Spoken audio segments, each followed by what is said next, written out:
My name's Niall Wilson. I'm a men's artistic gymnast and I just won a bronze medal on the high bar at the Rio Olympic Games. I started gymnastics when I was 4 years old. The reason being I was a clumsy child, so I'd always fall over and bump my head, and my parents kind of took me to teach me some awareness and kind of learn how to fall and learn how to stay on my feet.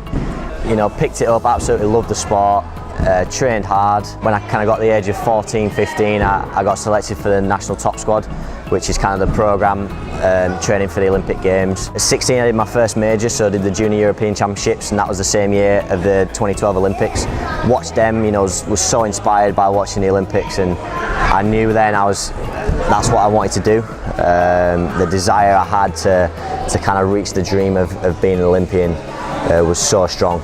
And yeah, so that 4 years from being 16 to 20 years old like I am now, I trained so hard, you know, sacrificed everything. Burst onto the senior stage at 2014 where I competed in the Commonwealth Games in Glasgow, and that was my first senior comp, and I managed to come away with 4 medals. So that was kind of a big step in my first senior to be that successful. And then, you know, since then I've done a couple of majors, 2 world championships. Leading into the games, I became European champion on high bar, so that was a big confidence booster, and you know, made me believe I could do this, you know, at the world stage. And yeah, managed to qualify for Rio for my first Olympics, and I had the best 3 weeks of my whole entire life, you know, and I tell everyone it was the most incredible experience. Absolutely smashed my performance, you know, couldn't have performed better. And yeah, hit the high bar routine a few times and managed to do it on the day in the final, managed to qualify for the top 8 and come away with a bronze medal. So it's been an incredible journey. The key thing is I love this sport, you know, gymnastics is my passion, and I'm going to continue to do it until my body lets me or I fall out of love with it. Being in an Olympic final, I'd speaking with the guys that have done it before, you know, like Lewis and Max, and I've kind of picked the brains and seen, you know, what is it like. And I remember Lewis saying to me, nothing will ever prepare you mentally for an Olympic final. And at the time, obviously, I'd never done an Olympics, and I don't know what that means. I don't know what that means, mate, but thanks for the advice. It was that day, and I'd woke up, done my normal routine, my normal thing. I try to treat every competition as just another routine. It's just like I do in Leeds Gymnastics Club every single day. And I'd got out, we were the only 8 gymnasts in the arena full of 12,000 people. Obviously, it was on telly to about 7 million. Well, I was trying to put that all out of my head, and I remember chalking up at the chalk bucket just about to do the final. And it was at that moment where I completely got what Lewis said, you know, like the way I was feeling in that time. And I think it's just the whole enormity of the event. The Olympics is kind of the pinnacle. It comes around every 4 years. I had an opportunity to win a medal, and the nerves I had, and I was trying to block all that feeling out, and the adrenaline, my heart was jumping out my chest. I remember I stood at the end of the mat, looking at the high bar, kind of thinking, you know, it doesn't get much better than this, and I might as well smash my routine, you know, at this moment. So I don't really remember much on the bar. I was that zoned in, and it was just kind of muscle memory taking me through. And when I hit the floor and I stuck the landing, it was kind of one of the best dismounts I've ever done.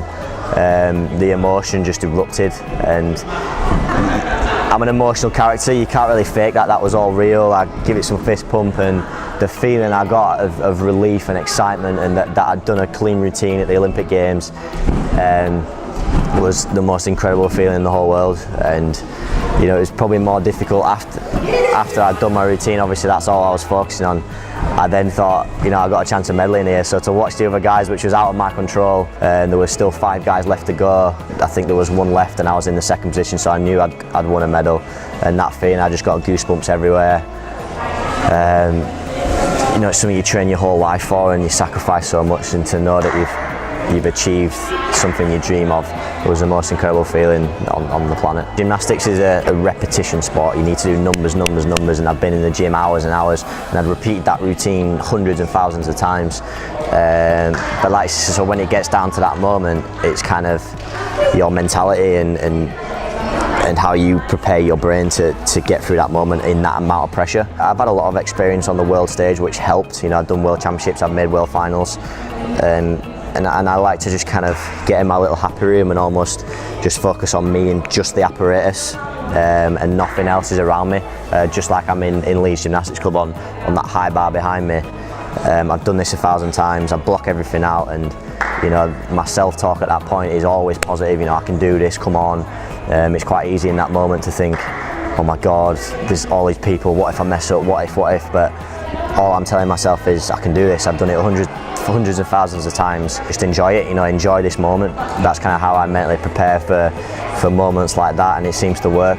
And the main thing is to enjoy it. My parents all these years, they've said, regardless of whether it's a competition when I'm 7 years old at the Nationals or the Olympic final to win an Olympic medal, the first thing they ask me is, did I enjoy it? And that's kind of a key thing for me. I've got to be enjoying my gymnastics every day, and I certainly enjoyed the Olympic final, and to have that achievement is fantastic. That's what inspires me, waking up every morning to do something you love.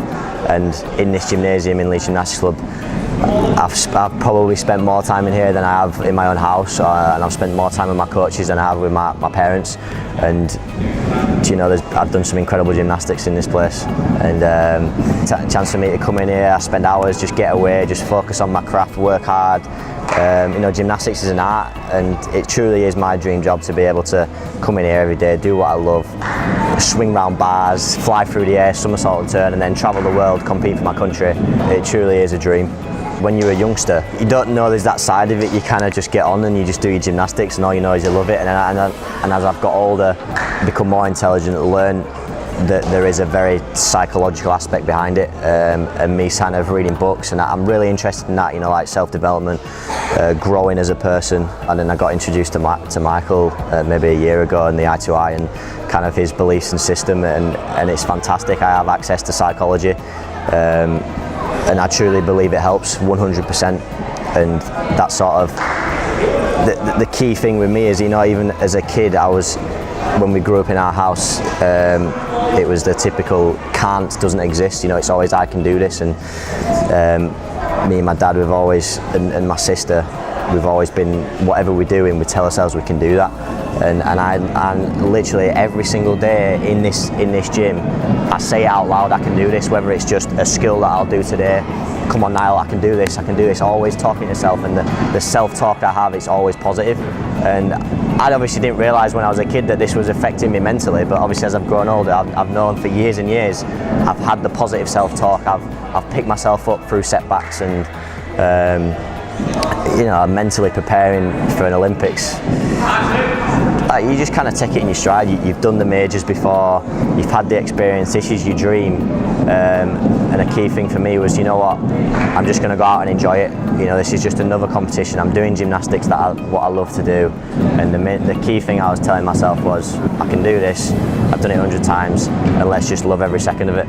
The awareness is key, and it's helped me so much to know that these aspects and these psychological triggers and all these things about writing my goals down, and having the belief in myself, and all the work's been put in, but being aware that this actually does make a huge impact and it has a massive impact on my performance is so powerful. It's certainly helped me over the last 2 years, kind of when I've burst onto the senior circuit, and been, the majority of my competitions now are in an arena, with media, with cameras, in front of 10,000 people. Before, it was in a sports hall with just my parents, just 50 people in the audience. So getting more and more of that experience, and understanding that, my self-talk plays a huge part in it. What are my goals this year? Let's get them down. Let's figure out how I'm going to achieve those goals. And certainly, when it gets to this level, I truly believe in gymnastics that hundreds and hundreds of individuals can reach the physical level of what I can do, with the right attributes and the right work ethic. When it gets to this level, it is kind of all in the mind. I've seen so many gymnasts who truthfully have more potential than me in a training environment. They are better than me, they have more talent than me, but when it comes down to the time when it matters, when it's an Olympic final, or when they're getting the result, they crumble under the pressure, and that sort of mental side of elite sport is one of the key components, and being aware of this and always trying to improve and develop yourself is so powerful. I believe it's so important, and all those Olympic medalists, I'm 100% that they are aware of their psychological sort of strategy into performance and doing what works for them. But like I say, reaching this level, it's all in your head, it's all in the mind. Everyone's different, and I experienced that certainly in the gymnastics team. We were a team of 5 boys that went to the Olympics, and every single one as individuals are completely different. Like when I go out in the arena, I love the atmosphere, I soak it up, I need to see my parents in the crowd.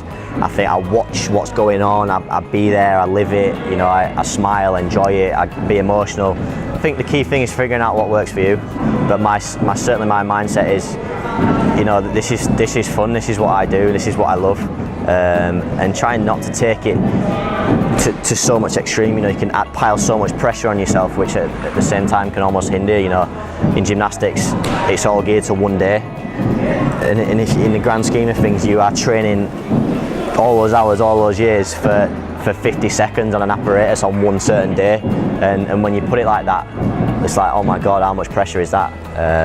But in my head, it's just another day. It's just going through the process, enjoying my gymnastics, and that seems to work for me.